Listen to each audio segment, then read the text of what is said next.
माझं नाव चांदणे आहे. सगळे म्हणतात, तू इतकी सुंदर आहेस की तुझ्या सौंदर्यासमोर चंद्रही फिका पडतो. कदाचित म्हणूनच माझ्या आईवडिलांनी माझं नाव चांदणे ठेवले. आणि खरंच मी खूप सुंदर होते. जेवढी सुंदर होते तेवढीच संपत्तीने भरलेली होते. माझे वडील शहरातील सर्वात मोठे व्यापारी होते. पैशांची काहीच कमतरता नव्हती. या सर्व गुणांसह माझ्यात अहंकारही होता. कारण घरात सगळेच माझ्यावर खूपच प्रेम करत होते. त्यांच्या या प्रेमामुळेच मी अहंकारी झाले होते. मी 20-22 वर्षाची होते तोपर्यंत माझ्या घरी मुलांच्या स्थळांची रांग लागली होती. कधी डॉक्टराचे स्थळ, तर कधी पायलटचे, कधी इंजिनियरचे, तर कधी औद्योगिकाच्या मुलाच्या स्थळाची तर रांगच लागली होती. पण माझे वडील प्रत्येक नातं नाकारत राहिले. आई काळजीत होती. एक दिवस तिने बाबांना विचारलं, चांदणीसाठी तुम्हाला कसला मुलगा हवा आहे? पप्पा म्हणाले, मला असा मुलगा हवा आहे जो माझ्या चांदणीसोबत उभा राहील तर लोक म्हणतील की हो, ही तर चंद्र आणि सूर्याची जोडी आहे. मुलगा गरीब कुटुंबातील असला तरी तो माझ्या चांदणीच्या जोडीचा असावा. कारण माझ्याकडे पैशांची काहीच कमतरता नाही. मी माझ्या मुलीला सोन्याची मढून देईल. पण माझा भावी जावई माझ्या मुलीपेक्षा जास्त देखणा, रुबाबदार व संस्कारी असावा. वडिलांचे बोलणे ऐकून मी आनंदाने भरून जायचे. माझ्या मनात जे काही विचार होते, माझ्या वडिलांचेही तेच विचार होते. वडिलांना कोणताच मुलगा आवडत नव्हता. माझे दिवस तर खूप मजेत जात होते. शेवटी वडिलांना एक मुलगा आवडला. बाबांनी संजयचा फोटो माझ्यासमोर ठेवला. पण मी तो फोटो बघायला नकार दिला. बाबा, मला तुमच्या निवडीवर पूर्ण विश्वास आहे. माझे म्हणणे ऐकून आई आणि भाऊ चकित झाले आणि म्हणाले, चांदणी, सूट घेण्यापूर्वी तू 3 वेळा ट्राय करतेस. मग तू तुझ्या भावी आयुष्याच्या जोडीदाराचा फोटोही का नाही पाहिला? मग मी म्हणाले, मला माझ्या बाबांवर पूर्ण विश्वास आहे. माझ्या बाबांनी तर अशी नाती नाकारली आहेत. त्या मुलांशी जर माझे लग्न झाले असते तर बाबांना बिझनेसमध्ये फायदाच फायदा झाला असता. पण तरीही बाबांनी ते रिजेक्ट केले होते. एवढ्या पोरांना रिजेक्ट केल्यानंतर बाबांना एक मुलगा आवडला आहे, तर तो चांगलाच असेल. माझे बोलणे ऐकून वडिलांचे डोके अभिमानाने उंच झाले होते. चांदणी बेटा, तो मुलगा आपल्या बरोबरीचा नाही, पण जेव्हा तो तुझ्या सोबत उभा राहील तेव्हा लोक तुम्हाला चंद्र आणि सूर्याची जोडी म्हणतील. मी माझ्या मुलीचे घर सर्व सुखसोयींनी भरून देईन आणि अशा प्रकारे मुलाकडचे देखील माझ्या मुलीला दबून राहतील. माझे वडील बरोबरच तर म्हणत होते. जर माझ्या वडिलांनी माझे लग्न त्यांच्यासारख्या श्रीमंत कुटुंबात केले असते तर त्यांनी कुठे माझे नखरे सहन केले असते. माझ्या लग्नाची तयारी सुरू झाली. माझ्या वडिलांनी लग्नासाठी तिजोरीचं तोंड उघडं केलं होतं. आणि एके दिवशी मी नववधू म्हणून संजयच्या घरी आले. संजय खूप हुशार, स्मार्ट मुलगा होता. लग्नात त्याला पाहिलेल्या प्रत्येकाने आमच्या जोडीचे कौतुक केले. मला माझ्या वडिलांची निवड मनापासून आवडली होती. माझ्या वडिलांनी माझ्या नावावर केलेल्या घरात लग्नाची वरात आली होती आणि लग्नानंतर आमची राहण्याची सोयही याच घरात करण्यात आली होती. मी लग्नाच्या रात्री बेडवर बसून संजयची वाट पाहत होते. संजय खोलीच्या आत आल्यावर माझ्या हृदयाची धडधड वेगाने सुरू झाली होती. तो माझ्याजवळ बेडवर बसला आणि काही वेळ माझ्याकडे बघत राहिला आणि म्हणाला, चांदणी, मी खूप खुश आहे. तू माझी जीवनसंगिनी झाली आहेस. मग त्याने माझ्या डोक्यावरचा पदर काढला. त्याने माझा पदर नुकताच काढला होता की त्याच्या चेहऱ्यावरचे हावभाव बदलू लागले. त्याला खूप वेदना होत असल्यासारखे वाटत होते. तो अचानक बेडवर पडला होता. संजयची ही अवस्था पाहून मी खूप घाबरले आणि भीतीमुळे किंचाळायला सुरुवात केली. माझा आरडाओरडा ऐकून माझ्या सासूबाई धावत खोलीत आल्या. संजयची अवस्था पाहून माझ्या सासूबाई खूप घाबरल्या होत्या. बाबांनी दिलेल्या गाडीतून संजयला हॉस्पिटलला नेण्यात आले. डॉक्टरांनी संजयला तपासले आणि अशी बातमी दिली की आम्हा सर्वांच्या डोक्यावर आभाळ कोसळले होते. डॉक्टरांनी सांगितले की पेशंटचे निधन होऊन 15 मिनिटं झाली आहेत. ही बातमी ऐकून तर माझी सासूबाई तिथे असलेल्या बेंचवर जाऊन कोसळली आणि मी डोळे फाडून तिच्याकडे बघत होते. सगळे माझ्याकडे विचित्र नजरेने पाहत होते. एका बाईचा आवाज माझ्या कानावर आल्याने मी हैराण झाले. ती बाई म्हणत होती, ही बघा मनूस नवरी, लग्नाच्या जोड्यातच आपल्या नवऱ्याला खाल्ले. आणि त्या दिवशी मला समजले की जिभेतून आलेले शब्द तलवारीच्या धारेपेक्षा कमी नसतात. ते कोणाचेही हृदय फाडू शकतात. ते कोणाच्याही हृदयाला छेद करू शकतात. माझे हृदयाला छेद झाले होते. तेव्हा मला कोणाचे तरी शब्द आठवले. त्याने मला सांगितले होते की तू माझ्या हृदयाला छेद दिला आहेस. तेव्हा मी त्याची किती चेष्टा केली होती. मी चांदणी, जिला लोक सुंदरतेची राजकुमारी म्हणतात. त्यावेळी मी उंचीने लहान, जाड व बाहेर पोट असलेल्या व रंगाने काळ्या आशिकची चेष्टा केली होती. तोपर्यंत माझे आई वडील संपूर्ण कुटुंबासह रुग्णालयात पोहोचले होते. मी माझ्या वडिलांच्या छातीला मिठी मारून खूप रडले होते. वडिलांनी मला खूप धीर दिला होता. संजयचा मृतदेह घरी नेला होता. घरातील सर्व सदस्य शोकाकुल झाले होते. त्यावेळी मी माझ्या लग्नाचा 4 लाखाचा घागरा काढून पांढऱ्या रंगाचा सूट घातला होता. संजयच्या अंत्यसंस्कारानंतर माझ्या आईवडिलांनी मला घरी नेले. या घटनेमुळे मी खूप निराश झाले होते आणि डिप्रेशनमध्ये सुद्धा गेले होते. मी लोकांना भेटणे बंद केले होते. वडिलांनी माझ्या बाजूने लोकांना समजावून सांगितले होते की या घटनेमुळे चांदणी गंभीर डिप्रेशनमध्ये गेली आहे. त्यामुळे आम्ही तिला लोकांना भेटायला भाग पाडू शकणार नाहीत. ती स्वतःहून हळूहळू नॉर्मल होईल आणि मग मी हळूहळू नॉर्मल होऊ लागले आणि मग पुन्हा एकदा माझ्यासाठी मुलांचे स्थळ येऊ लागले. कदाचित माझ्या सुंदरतेमुळे किंवा माझ्या वडिलांच्या पैशामुळे पुन्हा एकदा मुलांची रांग लागली होती. पण यावेळी पुन्हा माझ्या वडिलांना मुलं पसंत पडत नव्हती. एकदा माझे वडील आनंदाने माझ्याकडे आले आणि म्हणाले, चांदणी बेटा, आज मी खूप खुश आहे.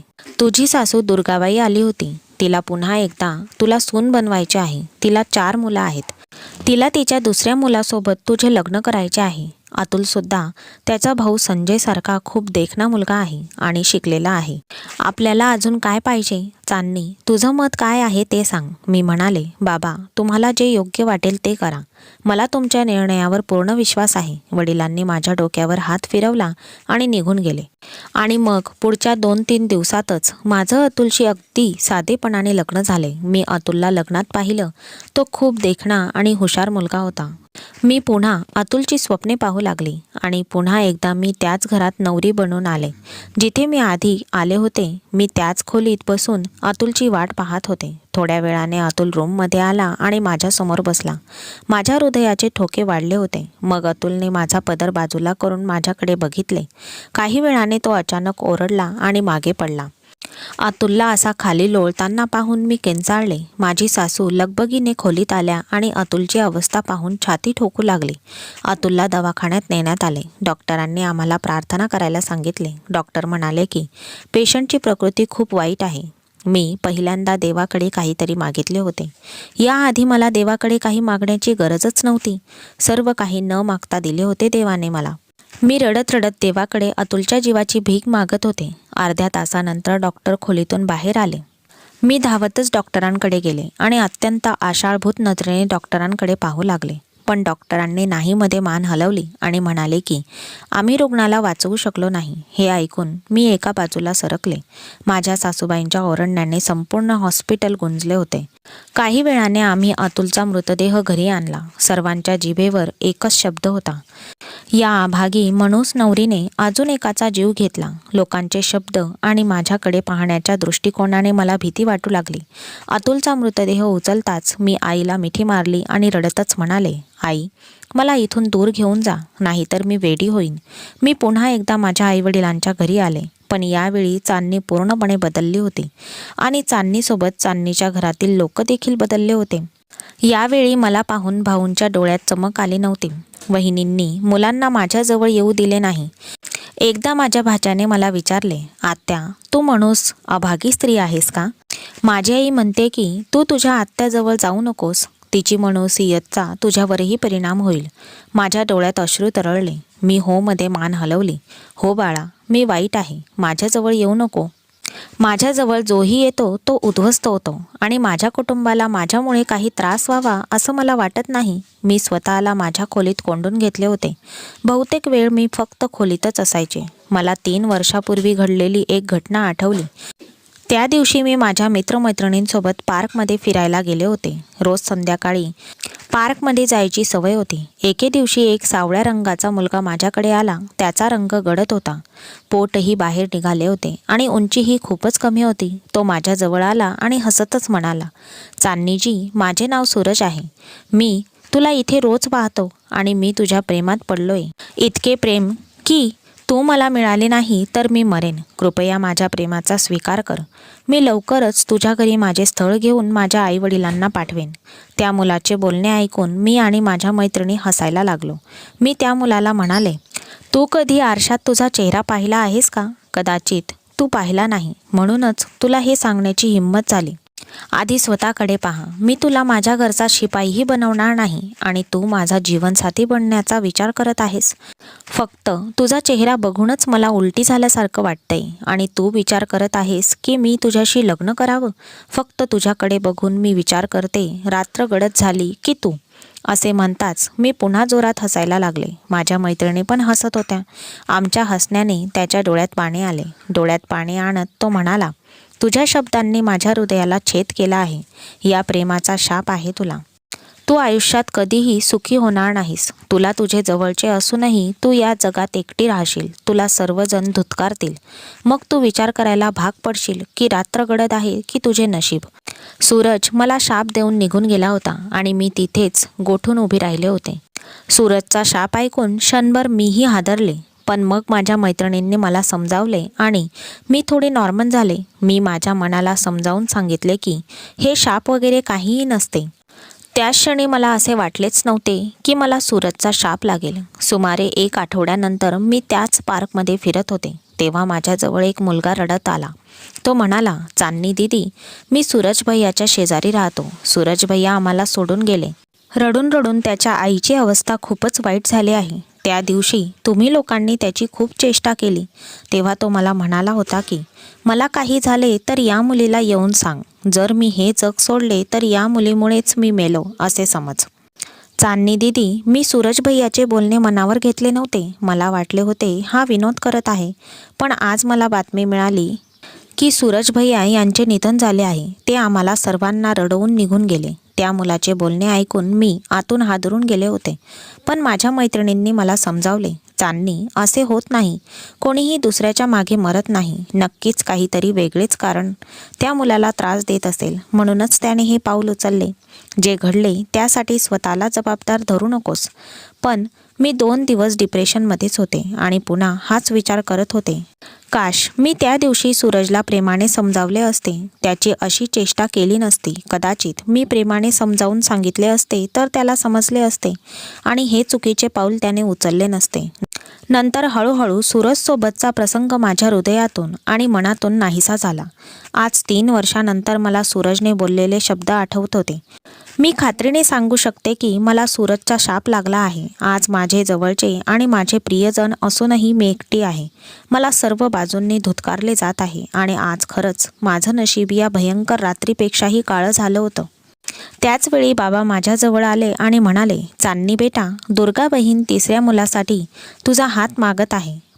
बाबांचे बोलणे ऐकून मी आश्चर्यचकित झाले. मी नाही म्हणून मान हलवू लागले. मी म्हणाले, बाबा, मला लग्नाचा उल्लेखही करायचा नाही. लग्न करायचं सोडून द्या. माझे बोलणे ऐकून बाबांच्या डोळ्यात पाणी आले. बाबांच्या डोळ्यात अश्रू पाहून मीही रडायला लागले. बाबा म्हणाले, चांदनी, परिस्थिती माझ्या हातात असती तर मी हे कधीच होऊ दिले नसते. मला तुझी वेदना जाणवते. पण चांदनी, मी असहाय्य आहे. मी काय करू? तुझी वहिनी आता नवऱ्याकडे हट्ट करू लागली आहे. तिने हे घर सोडून वेगळं व्हावं असे तिला वाटते. ती म्हणते की तू वाईट आहेस. स्वतःच्या मुली असूनही त्यांना माझ्या मुलीला दुष्ट म्हणण्याची भीती का वाटत नाही? तुझ्या वहिनीचा असा विश्वास आहे की जसे तू तुझ्या नवऱ्याला खाल्ले आहेस तसेच तू त्यांच्या नवऱ्यांनाही खाणार आहेस. तुझी वहिनी जे काही बोलत आहे ते खूप चुकीचे आहे. पण मी तिला हे सर्व बोलण्यापासून रोखू शकत नाही. चांदनी, जर तिने माझ्या मुलाला माझ्यापासून हिसकावले, मी जगू शकणार नाही. मी माझ्या वडिलांचे शब्द ऐकले आणि अंदाज केला की प्रत्येक माणूस असहाय्य आहे. होय, माझे वडील त्यांच्या मुलांवरील प्रेमाने आंधळे झाले आहेत आणि ते हा सगळा विचार करू शकणार नाहीत. हे सर्व विचार करून मी माझ्या वडिलांना सांगितले, मी लग्न करायला तयार आहे. वडिलांच्या सांगण्यावरून मी 3ऱ्या लग्नाला हो म्हणाले. माझी मोठी वहिनी हसून म्हणाली, चांदनी, तुझी सासू ही खूप लोभी बाई आहे. तिला आपल्या मुलांच्या जीवाची पर्वा नाही. तिला फक्त तुझ्या वडिलांनी दिलेल्या पैशांची आणि दागिन्यांची काळजी आहे. तिच्या मुलांच्या मृत्यूनंतर तुझ्या बाबांनी तिला आणखी पैसे वाढवले. हे ऐकून मी गप्प बसले. खूप भीतीने मी तिसरं लग्न केले आणि लग्नाच्या पहिल्याच रात्री जे मला आधीच माहीत होते तेच घडले. यावेळीही मी विधवा झाले होते. यावेळी नवऱ्याच्या अंत्यसंस्कारानंतर माझे वडील माझ्यापासून दूर गेले होते. त्यांनी मला त्यांच्या घरी नेले नाही. मी त्याच घरात राहिले. मी नेहमी माझ्या खोलीत राहायचे. काहीही चांगले वाटत नव्हते. मला सूरजचा शाप माझ्याभोवती सतत घिरक्या घालत असल्याचे जाणवायचे. माझ्या सासूबाई माझ्याशी बोलतही नव्हत्या. मला जेवायलाही कोणी विचारत नव्हते. मला खूप भूक लागली की मी किचनमध्ये जायचे आणि जे काही उरले ते खायचे. यावेळी सुद्धा मला भुकेने अस्वस्थ वाटत होते.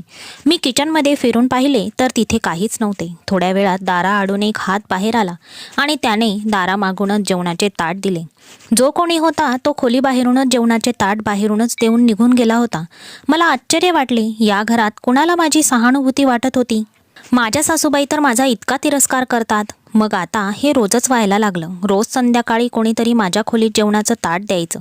मला फक्त त्याचा हात दिसत होता. तो पुरुषाचा हात होता. हात बघून अंदाज येतो की तो मुलगा कोणीही असला तरी तो खूप देखणा व हुशार होता. त्याच्या सुंदर मजबूत मनगटांवर घड्याळ अतिशय आकर्षक दिसत होते. एकदा मी त्याला पाहण्याचा प्रयत्न केला. त्याने जेवण आत देताच मी पटकन खोली उघडून बाहेर आले, पण तोपर्यंत तो गायब झाला होता. मग माझ्या मनाने त्याला पाहण्याची इच्छा सोडून दिली. मी पलंगावर बसून नुसती जेवणाचे ताट आत ठेवताना पाहत राहायचे. मग शांतपणे पुन्हा गेट बंद करून तो निघून जायचा. असेच 5 महिने निघून गेले. एक दिवस माझी सासू माझ्या जवळ येऊन बसली आणि म्हणाली, चांदणी, मी तुझ्या वडिलांना माझ्या 4थ्या मुलासाठी तुझे नाते मागितले आहे. त्यांनी परवानगी दिली आहे. परवा माझ्या धाकट्या मुलाशी तुझं लग्न होणार आहे. सासूबाईंचे म्हणणे ऐकून मी सासूंसमोर हात जोडले आणि म्हणाले, बस करा, कसली आई आहात तुम्ही? मला असे वाटते की हे तुमचे खरे मुलं नाहीत. नाहीतर कोणतीही आई आपल्या मुलांच्या मृत्यूचे असे स्वागत करणार नाही. शेवटी अशी कोणती गोष्ट आहे जी तुम्हाला तुमच्या तरुण मुलांचा बळी देण्यास भाग पाडते? हे पैसे, दागिने, दौलत, गाडी, हा बंगला ठीक आहे. सकाळी मी वकिलांना फोन करून हे सर्व तुमच्या नावावर करून घेईन, पण तुमच्या मुलाचा जीव माझ्यापासून वाचवा. मला कोणाचा तरी शाप लागला आहे. माझा नवरा कधीही सुरक्षित राहणार नाही. माझ्या सासूबाई माझ्याकडे टक लावून म्हणाल्या, असं कोणाचा शाप लागला आहे तुला? मी काहीच बोलू शकले नाही. माझ्या सासूबाईंच्या डोळ्यात एक शैतानी चमक दिसत होती. मला माझ्या मोठ्या बहिणींची गोष्ट खरी वाटत होती. माझी सासू ही एक लोभी बाई आहे. असे कसे होऊ शकते? एका बाईला तिच्या 3 मुलांचा मृत्यू झाल्यानंतरही एका अभागी मुलीला पुन्हा तिची सून बनवायची आहे. मला वाटते की माझी सासू माझ्या पहिल्या 3 पतींची खरी आई असू शकत नाही. त्यामुळे ते मेले किंवा जगले याचे तिला काहीही फरक पडत नाही. तिला फक्त अमाप पैसा हवा होता. तिला फक्त त्या प्रचंड पैशात रस होता, जो माझे वडील दरवेळी माझ्या सासूबाईंना देत असत. पण मी माझ्या सासूबाईंसारखी दगड मनाची होऊ शकले नाही. मी लग्नाला हो म्हणाले, पण मी ठरवलं होतं की त्या मुलाचा जीव मी वाचवणार. त्या मुलाला मी कधीही तोंड दाखवणार नाही आणि ना त्याच्या पुढे येईन. लग्नाचा दिवस उजाडला. पंडितजींनी मंत्रोच्चार केला आणि आमचे सप्तपती झाले. मला खोलीत नेऊन बसवले. आज मी 4थ्यांदा बेडवर बसले होते. रात्र होत होती. माझा नवरा अजून खोलीत आला नव्हता. कदाचित त्याला त्याच्या मृत्यूचीही भीती वाटत होती. मला काय करायचे ते मी आधीच ठरवले होते. मी माझ्या लग्नाचा पोशाख बदलला आणि कपाटाच्या मागे जाऊन लपले. माझ्या नवऱ्याने माझा चेहरा बघावा अशी माझी इच्छा नव्हती, कारण ते सुद्धा माझ्या इतर 3 पतींसारखे मरतीलच. तेवढ्यातच माझ्या 4थ्या नवऱ्याचा दरवाजा उघडला गेला आणि आत आला. माझा श्वास जणू वादळासारखा चालू होता. कळत नव्हते पुढच्या क्षणी काय होणार आहे. अचानक मला माझ्या नवऱ्याचा जोरात बोलण्याचा आवाज आला. तो म्हणाला, आई, माझी वधू कुठे आहे? तू माझ्या वधूला पळवून तर नाही ना लावले? माझ्या सासूबाईंचाही आवाज ऐकू येऊ लागला होता. ती खूप घाबरली होती. ती म्हणाली, ती त्याच खोलीत असेल. कुठे जाईल? ती तिथेच सापडेल. थोड्या वेळात आणखी लोक खोलीत येऊ लागले. मला इतर काही मुलांचे आवाज ऐकू आले. मग माझी सासू म्हणाली, संजय, तू चांदणीला पाहिलंस का? नाही काकू, मी पाहिलं नाहीये.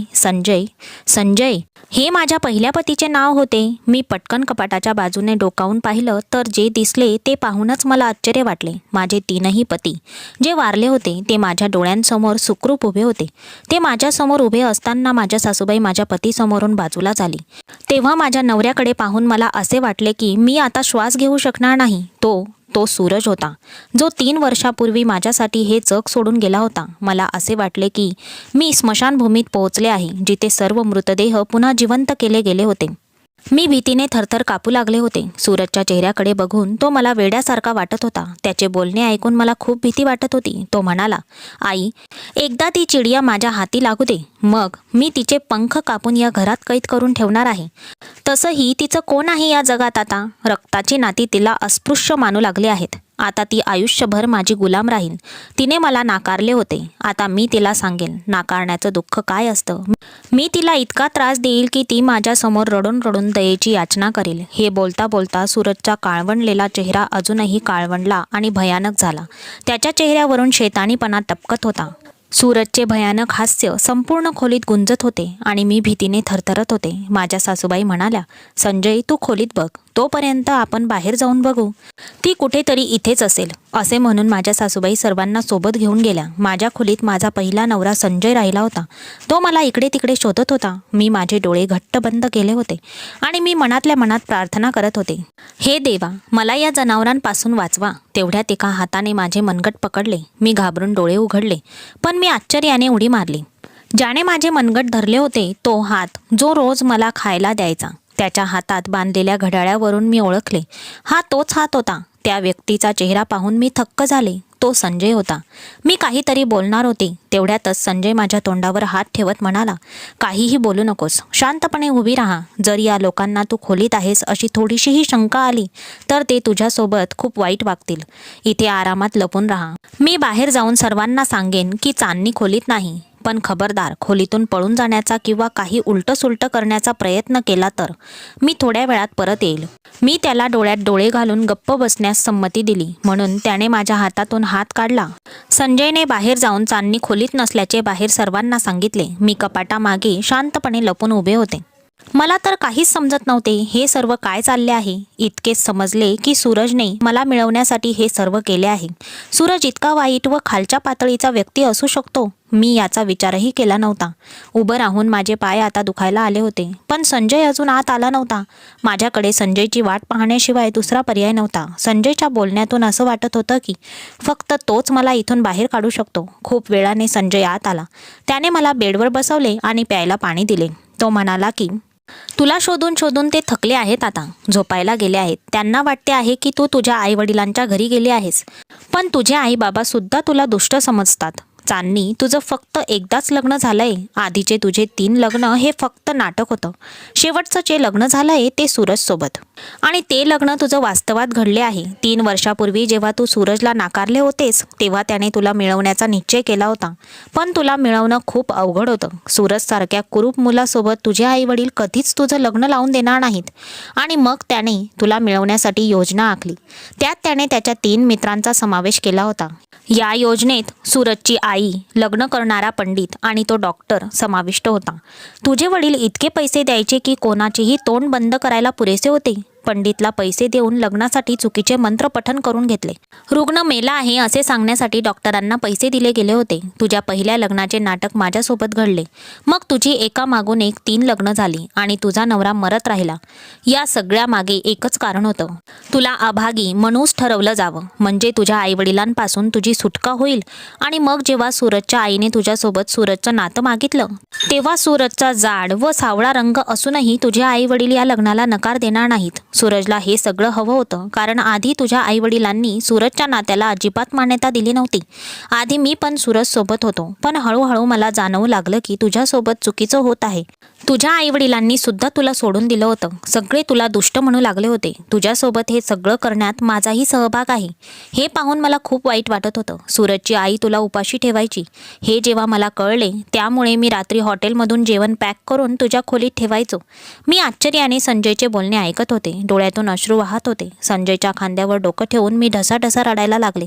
जे काही झालं त्यात मी सुद्धा दोषी आहे. सूरजसोबत मी जे काही वागले ते चुकीचेच होते. मला हवं असतं तर मी त्याला प्रेमाने समजावू शकले असते. कदाचित त्याने स्वीकारलेही असते, पण मी त्याला खडसावल्यानंतरही सूरजने हे पाऊल उचलले. संजय माझे अश्रू पुसत म्हणाला, चांदणी, मला माफ कर. तुला या अवस्थेत आणण्यासाठी मी तितकाच जबाबदार आहे. मी संजयला माफ केले होते. मान्य आहे, संजयने चुकीच्या व्यक्तीला साथ दिली होती, पण आजपर्यंत तो फक्त मला मदत करत होता. 4 वाजले होते आणि सकाळ लवकरच होणार होती. संजय माझा हात धरून म्हणाला, आपल्याला आता इथून निघायला हवं. जर सूरजला तू सापडली तर तो तुला या घरात कायमचा कैद करेल. संजयचे बोलणे ऐकून मी पटकन उभी राहिले आणि आम्ही दोघे बाहेर आलो. संपूर्ण घरभर शांतता होती. सगळे अजूनही झोपले होते. संजय आणि मी पटकन मेन गेट पार केले. संजय मला माझ्या घराच्या गेटपाशी सोडून गेला होता. मी आत गेले. यावेळी मला पाहून सर्वजण आश्चर्यचकित झाले होते. पण नंतर मी सर्व काही माझ्या बाबांना सांगितले. माझे बोलणे ऐकून बाबा खूप संतापले. सर्वांनी मला एक एक करून रडत मिठी मारली. माझ्या वहिनींनी सुद्धा माझी माफी मागितली. सकाळ होताच बाबा पोलिसात गेले. पोलिसांना घेऊन सूरजच्या घरी गेल्यावर पोलिसांनी सूरज आणि त्याच्या आईला अटक केली. या संपूर्ण घटनेची साक्ष संजयने दिली होती. या कट कारस्थानात सहभागी असलेल्या सर्वांनाच अटक करण्यात आली. संजयलाही पोलिसांनी अटक केली होती. मात्र संजयने पोलिसांना साथ दिली आणि त्याने मला त्या लोकांपासून वाचवले होते. त्यामुळे संजयला पोलिसांनी लवकरच सोडले. माझ्या वडिलांनी मला सूरजपासून घटस्फोट दिला होता आणि आज मी माझ्या आईवडिलांच्या घरी आहे. सर्वजण माझ्यावर पूर्वीसारखे प्रेम करतात. पण माझ्यात आता खूप मोठा बदल झाला आहे. मी आता खूप शांत राहते आणि फार कमीच बोलते. या घटनेला 1 महिना उलटून गेला होता. तेव्हा माझे आई वडील माझ्याकडे आले आणि म्हणाले, चांदणी बेटा, तुझ्यासाठी एक स्थळ आले आहे. मी रागाने भडकले होते. मला लग्न करायचे नाही. लग्नाच्या नावावर माझा आता विश्वास उडला आहे. माझे म्हणणे ऐकून माझे वडील हात जोडून माझ्यासमोर बसले. चांदणी, आम्हा सर्वांना लाज वाटते. तुझ्या या अवस्थेला आम्हीही काही प्रमाणात जबाबदार आहोत. पण आमच्याकडून झालेली चूक सुधारण्याची एक संधी दे आम्हाला. मुलाच्या आईने स्वतः नाते आणले होते. मुलगा शिकलेला आणि हुशार आहे. मुलाची आई म्हणते की माझ्या मुलाला आधी तुमच्या मुलीला भेटायचे आहे, मगच हे नाते पुढे नेण्यात येईल. चांदणी, आजपर्यंत आम्हाला मुलगा भेटला नाही किंवा आम्ही त्याला पाहिलं नाही. तू या लग्नाला होकार दिला तरच त्या मुलाशी तुझी भेट घडवून देऊ. बाबांचे हात जोडणे आणि डोळ्यातील अश्रू पाहून मी हार पत्करली. दुसऱ्याच दिवशी तो मुलगा मला भेटायला आला होता. मी माझ्या खोलीत होते. तो दरवाजा उघडून खोलीच्या आत आला. पण त्या मुलाला पाहताच मला माझ्या डोळ्यांवर विश्वास बसत नव्हता. तो मुलगा कोणी दुसरा नसून संजय होता. संजय, तू तो मुलगा आहेस ज्याला माझ्याशी लग्न करायचे आहे? हो चांदणी, मला तुझ्याशी लग्न करायचे आहे. मी तुझ्या प्रेमात पडलो. आता तुझ्याशिवाय जगायला भीती वाटते. पण एकदा मला तुझी संमती हवी आहे. तुझ्या होकाराशिवाय मी हे लग्न करणार नाही. तुझे प्रेम मी माझ्या हृदयात कायमचे दडपून ठेवेल. मला सांग चांदणी, तू माझ्याशी लग्न करायला तयार आहेस का? संजयचे म्हणणे ऐकून माझ्या डोळ्यात अश्रू तरळले. आजवर मला संजयने दिलेल्या पाठिंब्यावरून स्पष्ट होते की संजय एक चांगला माणूस आहे. मी माझ्या डोळ्यातील अश्रू पुसले आणि आनंदाने होकार दिला.